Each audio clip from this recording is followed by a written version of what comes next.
I want to start by saying something that has occurred to me. There was a pivotal meeting this council had with the school system. And at some point during that meeting, one by one, we said, we're not passing a budget that doesn't include class size reduction and achievement gap measures. And that, to me, was the moment that things changed, because we've never done that before.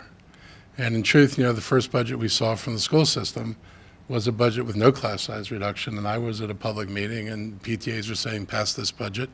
And I said, you do realize that if we pass the budget that we're talking about, there will be no class size reductions. Is that really what you want us to do?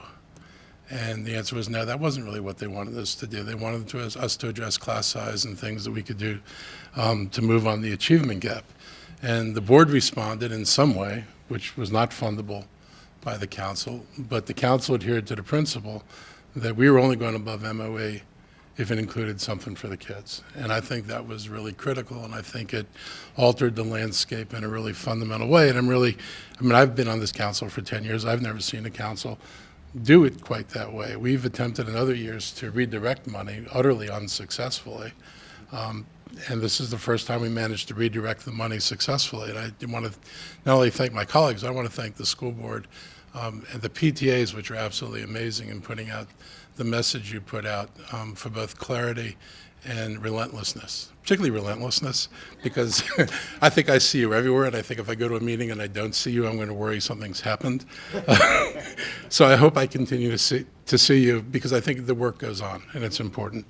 This really is a landmark budget, and redirecting money to our schools in a way that provides both space and staff needed to reduce class size. And to me, that's important, because we could have added staff, but if we didn't make the capital decision, you can't reduce class size. You don't have a place to put kids.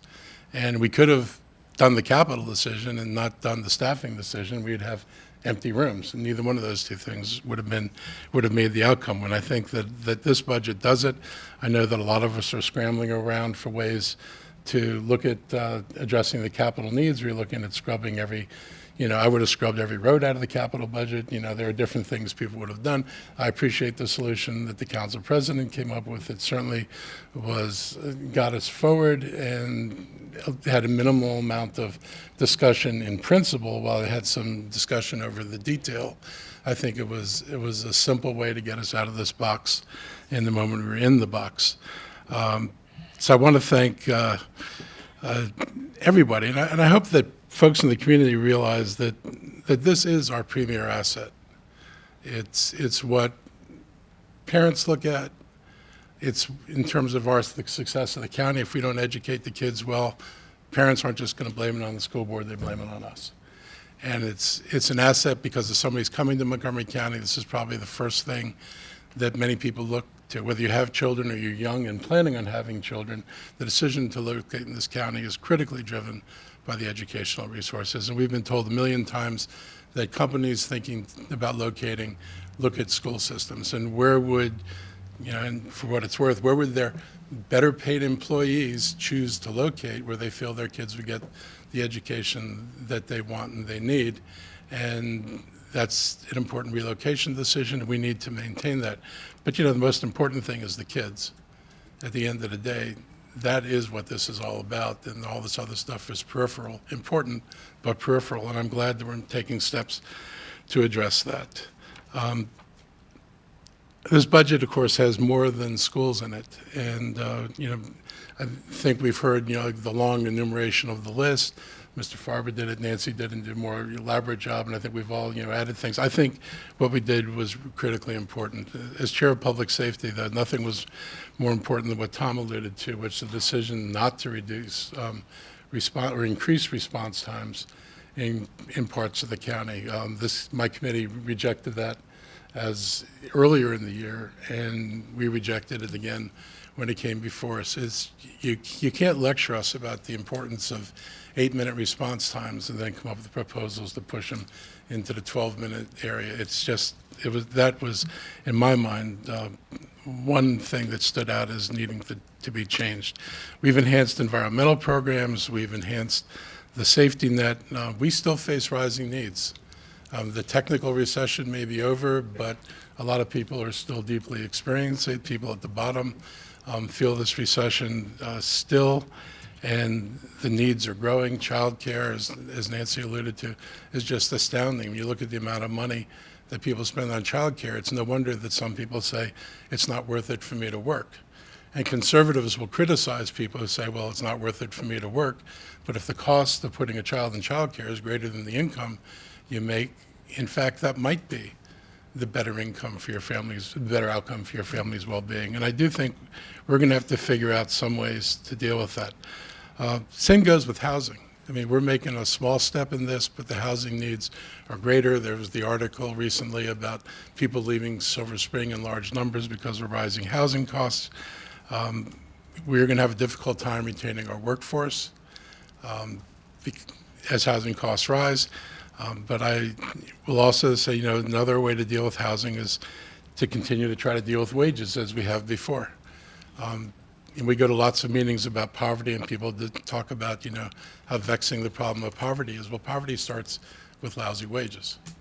That's the definition of poverty. I do not make enough money to put a roof over my head, and you shouldn't have to work 2 jobs, 80 hours a week, both people in a family. You should be able to, as Roosevelt intended, to earn a wage that at least lets you put a roof over your head and take care of your family. It doesn't mean you get to buy all the fancy goodies in the world, but it also means you don't go without basics. And we need to get to the point in this society, and I think we can do this at least in this county, that we can set wage levels that at least, you know, give people a basic level of self-sufficiency, and I believe we're moving to that. I want to touch on something we haven't talked about, because I hear from people all the time, that, you know, you've got all this revenue, why can't you do what you did before? And I think people forget what happened to the county government after the recession. We were required by the banking industry, ironically, given their role in the recession, and the rating agencies, also ironic, to put aside tens of millions of dollars into reserves that normally would have been available for operations. And people don't realize that. They think that you're just doing what you did before. Why can't you continue to fund things? But if I'm putting tens of millions of dollars in reserves, that's tens of millions of dollars that aren't available for programming. And we've gone through some really tight budgets, and I still think this budget's a tight budget if you were to measure it against all the needs. And in particular in the schools, we've seen a declining level of service. We've seen more overcrowded classrooms and more maintenance issues. And I think this council came to the realization that we could not continue on that path, that we could maintain the tax rate, but we would continue basically to be presiding over decline.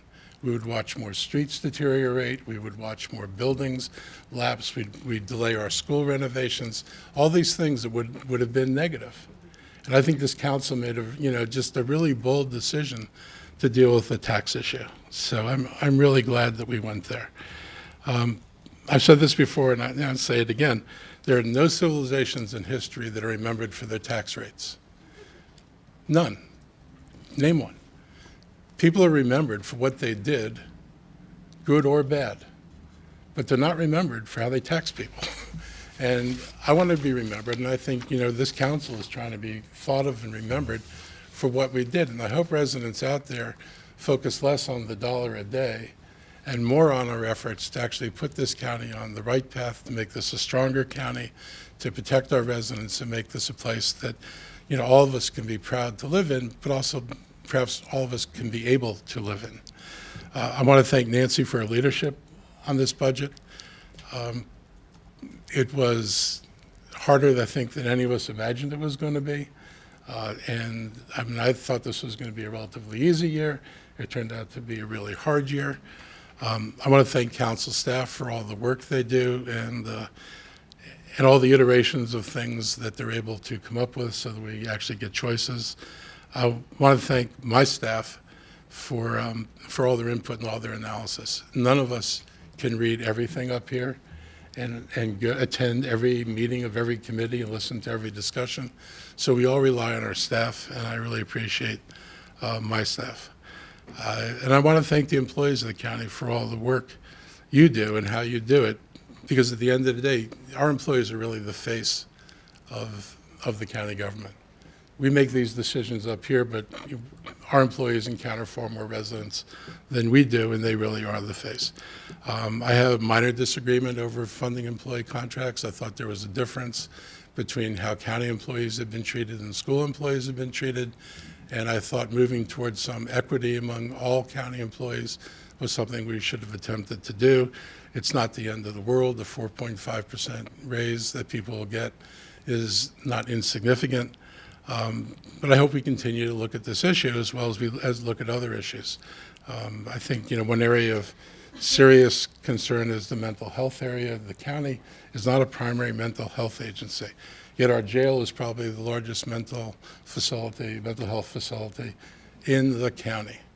And we look to the feds and we look to the state first, and we don't get very much help. We have, hundreds of people actually should be in facilities other than a jail. We have hundreds of people who need help before they wind up in a facility or a jail, and that's a tough nut to crack, particularly when everybody else abandons it. But I think this is a direction we're going to have to pay more attention to. So anyway, I'll just close by thanking everybody for all the work you did. I think this is a budget we can all be proud of.